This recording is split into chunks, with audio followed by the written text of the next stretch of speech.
Hello lovely viewers, welcome back to my channel. ಇವತ್ತು pineapple ಜ್ಯೂಸ್ನ ಹೇಗೆ ಮಾಡೋದು ಅಂತ ನೋಡೋಣ. ತುಂಬಾ ಸಿಂಪಲ್ ಆ್ಯಂಡ್ ಟೇಸ್ಟಿಯಾಗಿ ಈ ಪೈನಾಪಲ್ ಜ್ಯೂಸ್ನ ಮನೆಯಲ್ಲೇ ಸುಲಭವಾಗಿ ಮಾಡ್ಕೋಬೋದು. ಸೊ ನೀವಿನ್ನೂ ನಮ್ಮ ಚಾನಲ್ಗೆ ಸಬ್ಸ್ಕ್ರೈಬ್ ಆಗಿಲ್ಲ ಅಂದರೆ ದಯವಿಟ್ಟು ಈ ವಿಡಿಯೋ ಕೆಳಗಡೆ ಇರೋಂಥ ಸಬ್ಸ್ಕ್ರೈಬ್ ಬಟನ್ನ ಕ್ಲಿಕ್ ಮಾಡಿ, ಹಾಗೆ ಪಕ್ಕದಲ್ಲಿರೋಂಥ ಬೆಲ್ ಐಕನ್ ಕೂಡ ಕ್ಲಿಕ್ ಮಾಡಿ. ಸೊ ಇವಾಗ ಪೈನಾಪಲ್ ಜ್ಯೂಸ್ನ ಹೇಗೆ ಮಾಡೋದು ಅಂತ ನೋಡೋಣ. ಮೊದಲಿಗೆ ಇದಕ್ಕೆ ಯಾವ್ಯಾವ ಇಂಗ್ರೀಡಿಯೆಂಟ್ಸ್ ಬೇಕು ಅಂತ ನೋಡೋಣ. ಮೊದಲಿಗೆ 1 ಬೌಲ್ನಷ್ಟು ಪೈನಾಪಲ್ನ ಈ ರೀತಿ ಸಣ್ಣದಾಗಿ ಹೆಚ್ಚಿಟ್ಕೊಂಡಿದ್ದೀನಿ. ಇದಕ್ಕೆ 6 ಟೇಬಲ್ ಸ್ಪೂನಷ್ಟು ಸಕ್ಕರೆ, ಅರ್ಧ ಹೋಳು ನಿಂಬೆ ರಸನ ಯೂಸ್ ಮಾಡ್ತಾಯಿದ್ದೀನಿ. ಇದ್ರ ಜೊತೆಗೆ 2 ಏಲಕ್ಕಿ ಹಾಗೆ ಜೇನುತುಪ್ಪನ ಯೂಸ್ ಮಾಡ್ತಾಯಿದ್ದೀನಿ. ಸೊ ಜೇನುತುಪ್ಪ ಸ್ವೀಟ್ನೆಸ್ ನೋಡಿ ಹಾಕ್ಕೊಳ್ಳಿ. ನಾನು ಇಲ್ಲಿ ತೊಗೊಂಡಿರೋ ಕ್ವಾಂಟಿಟಿಗೆ 2 ಟೇಬಲ್ ಸ್ಪೂನಷ್ಟು ಜೇನುತುಪ್ಪನ ಯೂಸ್ ಮಾಡ್ತಾಯಿದ್ದೀನಿ. ಹಾಗೆ ರುಚಿಗೆ ತಕ್ಕಷ್ಟು ಉಪ್ಪು ಸ್ವಲ್ಪ ಒಂದು 1/4 ಟೇಬಲ್ ಸ್ಪೂನ್ ಯೂಸ್ ಮಾಡಿದ್ರೆ ಸಾಕು. ಇವಾಗ ಹೇಗೆ ಮಾಡೋದು ಅಂತ ನೋಡೋಣ.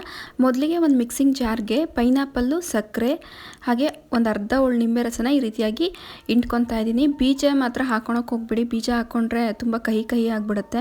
ಬೀಜ ತೆಗೆದು ಬರೀ ರಸ ಮಾತ್ರ ಹಾಕ್ಕೊಳ್ಳಿ. ಹಾಗೆ 2 ಏಲಕ್ಕಿನ ಈ ರೀತಿ ಸಿಪ್ಪೆ ಬಿಡಿಸಿ ಹಾಕ್ಕೊತಾ ಇದ್ದೀನಿ. ಒಂದು 1/4 ಟೇಬಲ್ ಸ್ಪೂನಷ್ಟು ಉಪ್ಪು ಹಾಗೆ ಒಂದು 2 ಟೇಬಲ್ ಸ್ಪೂನಷ್ಟು ಜೇನುತುಪ್ಪನ ಹಾಕ್ಕೊತಾ ಇದ್ದೀನಿ. ಸೊ ಸ್ವೀಟ್ನೆಸ್ ಸ್ವಲ್ಪ ಜಾಸ್ತಿ ಬೇಕು ಅನ್ನೋರು ಜೇನುತುಪ್ಪ ಹಾಗೆ ಸಕ್ಕರೆಯಲ್ಲಿ ವೇರಿಯೇಷನ್ ಮಾಡ್ಕೋಬೋದು. ಇದಕ್ಕೆ ಒಂದು 1/4 ಕಪ್ನಷ್ಟು ನೀರನ್ನು ಹಾಕ್ಕೊತಾ ಇದ್ದೀನಿ. ನೀರು ಬದಲು ನೀವು ಐಸ್ ಕ್ಯೂಬ್ ಸಹ ಹಾಕ್ಕೋಬೋದು. ಸೊ ದಟ್ ಈ ಜ್ಯೂಸ್ ಬಂದ್ಬಿಟ್ಟು ತುಂಬ ಚಿಲ್ಡಾಗಿ ಆಗುತ್ತೆ. ಸೊ ಇದನ್ನು ಚೆನ್ನಾಗಿ ಈ ರೀತಿ ಸ್ಮೂತ್ ಪೇಸ್ಟ್ ಆಗೋ ತನಕನೂ ಇದನ್ನು ಮಿಕ್ಸಿ ಮಾಡ್ಕೊಂಡಿದ್ದೀನಿ. ಇವಾಗ ಸರ್ವ್ ಮಾಡೋಣ. ಸರ್ವ್ ಮಾಡೋದಕ್ಕಿಂತ ಮುಂಚೆ ನೀವು ಬೇಕಾದರೆ ಇದನ್ನು ಫಿಲ್ಟರ್ ಮಾಡಿ ಸಹ ಸರ್ವ್ ಮಾಡ್ಬೋದು, ಇಲ್ಲ ಹಾಗೇ ಸರ್ವ್ ಮಾಡ್ಬೋದು.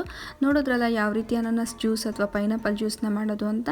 ಈ ರೆಸಿಪಿ ಇಷ್ಟ ಆಗಿದ್ದರೆ ದಯವಿಟ್ಟು ಲೈಕ್ ಮಾಡಿ, ನಿಮ್ಮ ಮನೆಗಳಲ್ಲಿ ಈ ರೆಸಿಪಿನ ಟ್ರೈ ಮಾಡಿ, ಹಾಗೆ ಹೇಗೆ ಬಂತು ಅಂತ ನಮಗೆ ಕಾಮೆಂಟ್ ಮಾಡಿ ತಿಳಿಸಿ. Thank you.